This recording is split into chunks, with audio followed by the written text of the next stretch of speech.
Hi guys, I'm at Denmark at the moment and this week's vlog is going to happen at the capital city, Copenhagen. I hope you like it.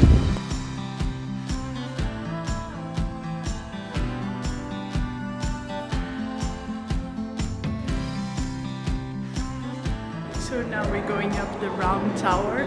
This is one of the cheapest attractions in Denmark. It costs 25 Danish crowns, but you have to go all the way up to see the view. We were here for 1 hour and were immediately in love, and we said we wouldn't leave anymore. Copenhagen's old fortress, Castlet, is today a beautiful preserved park. If you enjoy visiting green spaces while traveling, you will then love Castlet.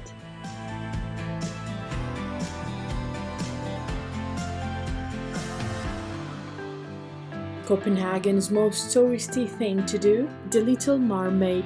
This is the bronze statue inspired by Hans Christian Andersen's fairy tale. It is really small and is often very crowded. But let's be honest, if you don't go and see it, you haven't been in Copenhagen at all. I love Copenhagen. I'm here now for the first time with my son, and I think it's also to travel with children, to travel solo, alone. It's very safe. It's very clean, everybody's very friendly, so I will probably come here again. Yeah, I really like it.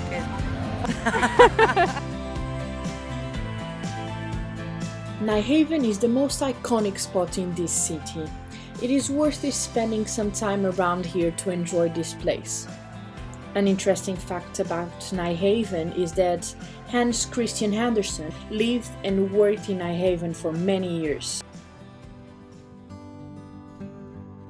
Located at the King's Garden. Rosenborg Castle is a 400 years old castle which houses the crown jewels of Denmark. This is also the place where the Danish guards start marching towards Amaliensborg Palace. My recommendation is to arrive here to the main square of the Amaliensborg Palace just before 12 o'clock, because that's the time where every day the Royal Danish Guards will change positions around the main square.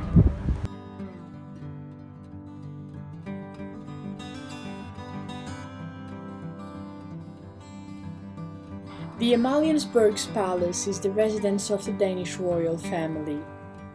This palace courtyard is surrounded by 4 identical beautiful buildings, and it has in the center a statue of the King Frederick V, who is overlooking its own church, Frederick's Church, also known as the Marble Church.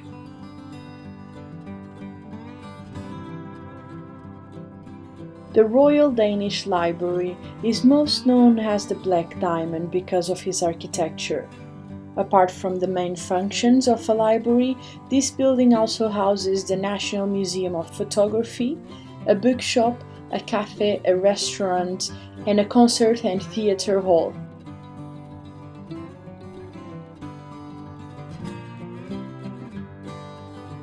Christianshavn is the new trending part of Copenhagen. In here, you can find a more modern architecture, but also the Church of Our Saviour, where you can get one of the best 360 views of Copenhagen. And the free town of Christiania, where it is a bit hard to use your camera once is the place where it is allowed to sell drugs. Estamos encantadas de estar aquí, nos ha parecido una ciudad preciosa, muy tranquila, esperamos volver a repetir. It's a wonderful city, we love it.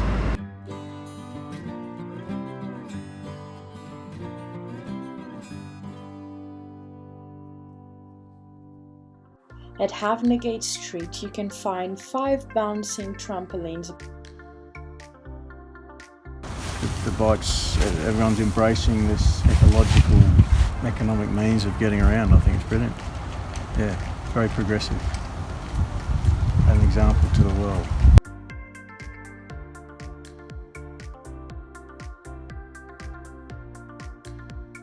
Trogget is the 1 kilometer long pedestrian shopping street. Strolling from east to west, you will experience walking along the crowds.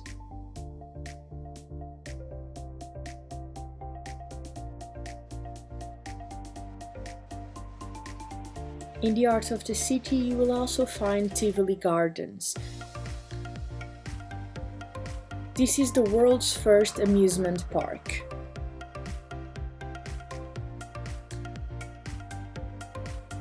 These gardens are open all year round, and because I traveled in November, the park is full of Halloween decorations, millions of lights, and unlimited spooky rides.